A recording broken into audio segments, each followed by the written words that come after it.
عثمان کہتے ہیں تیسری دفعہ حضور نے اعلان کیا تو کہا یار سنا 200 اور ڈال لے.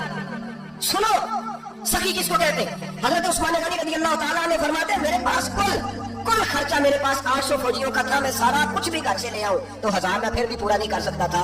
لیکن جب نبی پاک نے چوتھی دفعہ کہا نا کہ اٹھو بھائی ابھی خرچہ چاہیے, عثمان کہتے ہیں مجھے لگتا تھا میرے گریبان پھٹ جائے گا, یار میرے محبوب کو اعلان کرنا پڑ رہا ہے. عثمان غنی فرماتے ہیں اٹھ کے کھڑا ہوا, میں نے کہا حضور اب آپ نے اعلان نہیں کرنا, آپ 1000 ہی میرے کھاتے میں ڈال دیں, میں سب کا بندوبست کرا دوں. فرماتے ہیں میں نے 200 فوجی کا خرچہ پکڑ پکڑ کے پورا کیا. 200 کا خرچہ. غریب اصل میں اللہ سے تجارت نہیں کرتا اس لیے امیر نہیں ہوتا. غریب اللہ سے تجارت کرے نا, اللہ سے اس کے رستے میں 200 دے کے 70 گنا کی امید رکھے یہاں بھی وہاں بھی, پھر امیر ہو جائے. یہ تجارت نہیں کرتا, جو کہتا ہے اللہ کے رستے میں امیر خرچ کریں گے, میری نہیں ڈیوٹی. حضرت عثمان غنی کہتے ہیں میرے پاس 800 کا بندوبست تھا, میں نے 1000 کا دیا. حضور تشریف لے گئے, فرماتے ہیں جہاد سے جب واپسی ہوئی نا, ایک ایسا سودا تھا جس میں سے مجھے نفع کی امید ہی نہیں تھی, پر اللہ نے مجھے 11 گنا نفع عطا فرمایا. مالا والے سخی نہیں ہوتے, سخیاں کل مال ہے. دیکھیں نا جنت البقیع, وہ والا قبرستان جس میں کوئی دفن ہو جائے تو نبی پاک کی سفارش کا حقدار ہو گیا.